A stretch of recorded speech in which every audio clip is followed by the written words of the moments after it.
DJ Smith was named the Southern Conference Offensive Player of the Week, and Braden Smith, local guy out of Tatnall Square, was not just named the SoCon Special Teams Player of the Week, but the National Special Teams Player of the Week. So we've got a lot to talk about: offense, defense, special teams, and Coach Jacobs will come up, give us an overview of that game, and then we'll preview Bethune-Cookman as we take to the road for our first road game coming up this Saturday. Coach? Thanks, Rick. How is everybody today? Good? Just, really coming off this week one.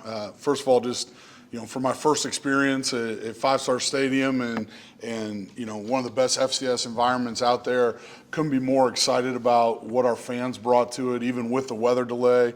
The 4 concert series and just the energy in the stadium was tremendous. We talked to the players a little bit about being delayed but not denied. I'm really pleased with how we came out and played. Anytime you got the tough thing with the lightning delays is it resets every time there's a strike within 10 miles. And so it was hard to get a bead on, lay out a schedule and when we were actually going to get the thing kicked off. But once we got it rolling, really impressed with how they play, really impressed with their maturity and their execution. Certainly some things to clean up, but I felt like it was a 3-phase victory where we did some really good things on all facets of the game. So I'm appreciative for their effort. We've had a good start to this week, and I'm ready to open it up for any questions. Coach, on offense, looking at stats in the SoCon, you have the top passer, you also have top 5 rusher and receiver. Offense seemed to kind of be the big thing that you guys were looking to kind of have be stronger this year. Not necessarily, but just, we knew the defense was a sure thing, but just having that going for this year, what does that mean in week one? I think, that was one of the bigger question marks, right? Just a number of new faces, certainly a new offensive system.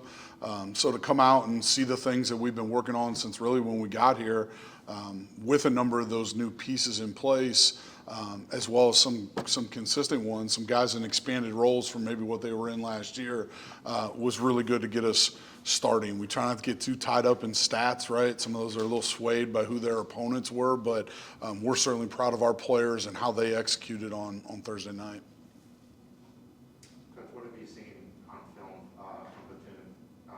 Things they do well, things they didn't do well that you think you probably can take advantage of? Sure. They played a really talented South Florida team. And so, I thought they played a number of quarterbacks. I think they played 3 quarterbacks in total in that game. At times, really the second kid that came in threw the ball around pretty well. I think their box players on defense are really good.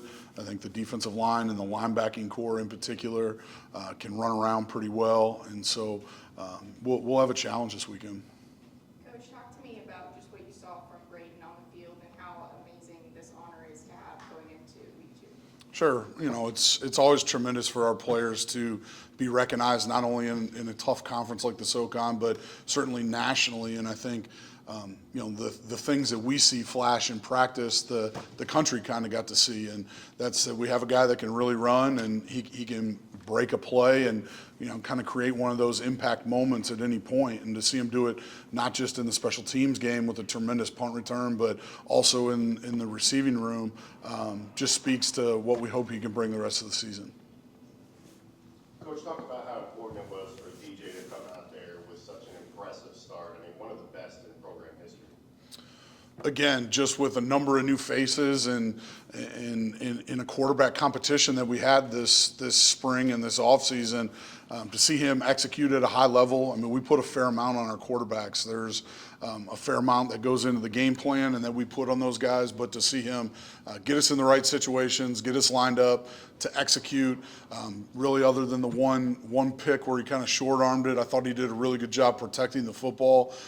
So those are the things that will give you an opportunity to succeed each week. But the consistency, the completion percentage, that kind of stuff, the ability to make plays off schedule, the one there at the beginning of I think it was the third quarter where he kind of spun out of what probably should have been a sure sack and kind of flung the ball to Ty Cord, just shows you what he can do when we're off schedule. And that's an element that, as an opposing coach, you really quite can't plan for. So, What did you think about Hess coming in, Coach, in relief there at the end? He led a very impressive drive. Yeah, happy for Hess. Again, a guy coming off an ACL injury, and he's a guy that had transferred in here prior to me getting here, and just to see a kid come back, and I think he's got great command of the offense, but led us right down the field, led us to a score.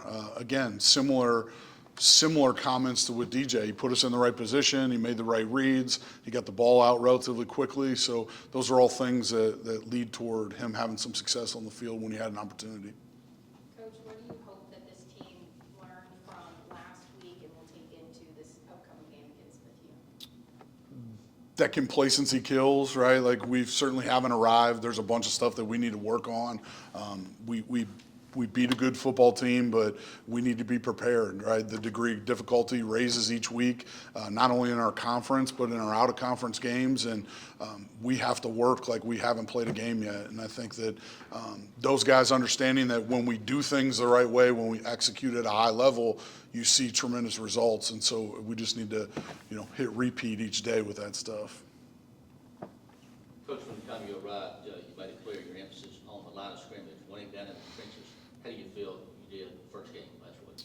Yeah, I thought we did overall pretty good, right? I mean, anytime you roll up 500 yards of offense, I'd certainly like it to be more consistent. I thought we had a few too many pressures on the quarterback, but other than that, I was happy with the way we ran the ball. I told you we were going to see 4 running backs, and I think all those guys did a tremendous job. It was, I think you see some of the things that have made Dwayne McGee special at the Division II level, and to see him do it against FCS competition was nice. And then, again, guys who have been in the program, Ty Cord, C.J. Miller, and Micah Bell that have put in their time are really also tremendous weapons for us. What else, Coach Jacob? Well, good. All set? Thanks, guys. Thank you, guys. Appreciate it. Okay, we'll would say just go to the offensive side of the ball, but this guy's a special teams player as well. Again, the national special teams player of the week. 227 all-purpose yards. Went to high school here at Tatnall Square. So we'll bring up Braden Smith. Braden, if you would give an overview of how you felt the game went, how you played, then they'll have some questions for you.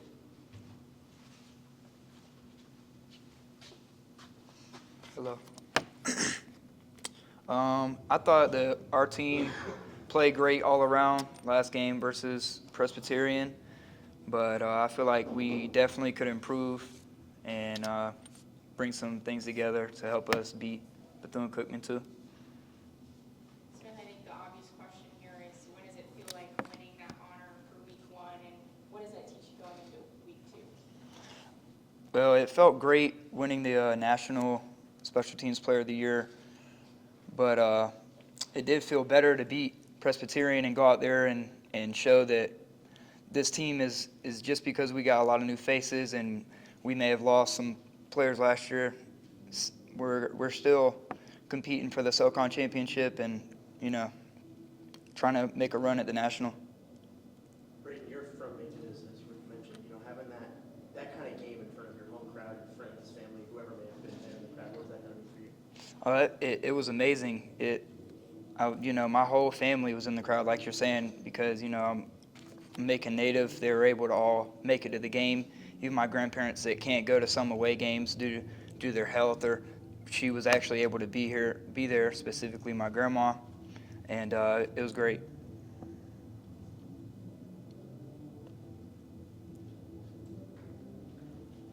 Bethune-Cookman coming up, Braden, I know it's still early in the week, but what challenges do you see that their defense might present against offense? We're still early on to, we haven't had but one practice preparing for them, but I think they're definitely going to be better than last week. But I still don't think that our offense will have any problem moving the ball up and down the field with all our different threats and, receivers and running backs that can, do what we do. And so I think we'll be all right.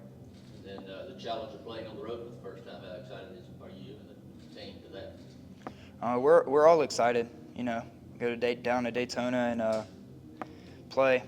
The heat won't be a problem because, we're here in Middle Georgia, so I don't think that will cause any problems. And, we're excited as a team. Braden, what was more fun for you on Thursday, the passing touchdown or the special teams touchdown? I would say that the special teams touchdown was more exciting because earlier on in the game, we ran that same play on offense, but it was RPO, and he handed the ball off, and I'd let him know that I was open. So when we called it again, I was kind of expecting it. But the previous 7 punts that the punter had, well, one of them I fielded, but the other ones, like, they weren't really returnable. So then the one that I was actually able to return, it was kind of unexpected. So I would say the punt return. Was Chris there to high five you there at the end? Oh, yeah. Right there at the 2-yard line. Yeah. All right, anything else for Braden? Feels pretty good going across that goal line regardless of how you got there, right? Yes, sir. All right, thanks, Braden, appreciate it. Yes, sir. I think Braden's got a class to get to, so we'll let him dash somewhere else other than across the football field. All right, we're going to the other side of the ball. Chris Joins is a junior safety. He's out of Winston-Salem, North Carolina. Had one of the touchdowns and one of the most bizarre touchdowns you might ever see in a game, but we'll let him tell us about it. Also, 2 years ago as a freshman, he intercepted a pass at Auburn that set up our first score there. So let's bring up Chris Joins.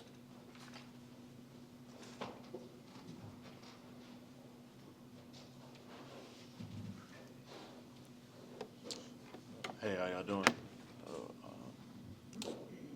As far as an overview of the game, I would say defense, we played pretty consistent besides a couple big explosive plays. But like I said, I'm really thankful for the front seven. Like I said, we didn't see too many explosive plays on the back end, so really just trying to carry that over.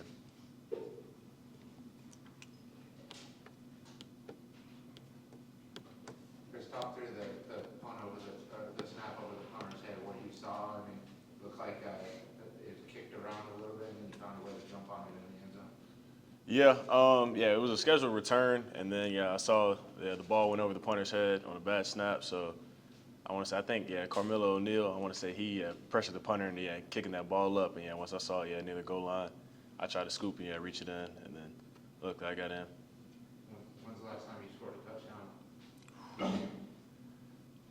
Probably in my senior year of high school when I was playing offense on receiver. So it's been a while.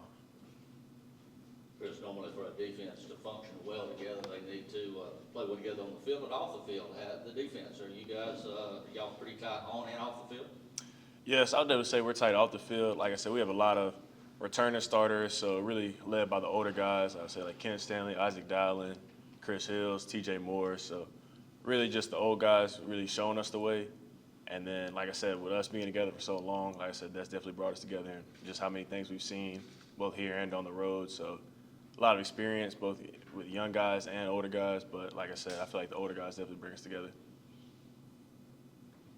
Great all-around win, obviously. So what's the mindset in the locker room going into Bethune-Cookman? Really just carry it over. Like I said, definitely, of course, first thing we emphasize is always stop the run. But like I said, really just limit the explosive plays, because like I said, we know how consistent we can be as a defense, and then like I said, we have full faith in like the front seven stopping the run. So really from the back end mindset, really just no explosive plays, just keeping everything in check, but also just sticking to the game plan, just knowing personnel, things of that nature.